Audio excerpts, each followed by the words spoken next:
en train de nous embêter en nous enlevant nos bons prêtres et en nous imposant d'autres qu'on ne veut pas forcément.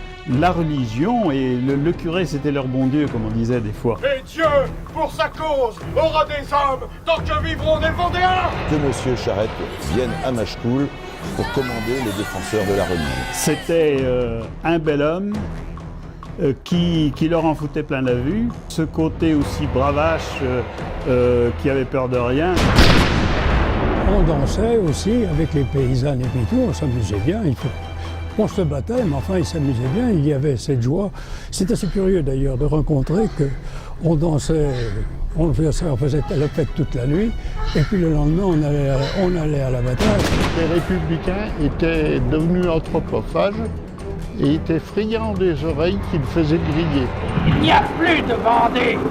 Elle est morte sous notre sabre libre, avec ses femmes et ses enfants. Ne pas oublier que Charette a été lui-même membre de la garde du roi à Paris, aux Tuileries. Suite à l'annonce de la mort de Louis XVII, le traité de la Journée est rompu par Charette. Charette décide de reprendre les hostilités.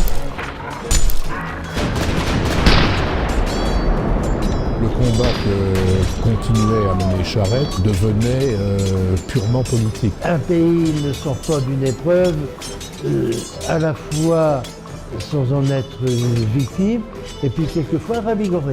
Il va aller jusqu'au bout de ses convictions et c'est ce qui va faire de lui, je pense, un des grands héros de notre département et de notre histoire locale. C'est tout un mythe qui se met en place, car Charette incarne une légende.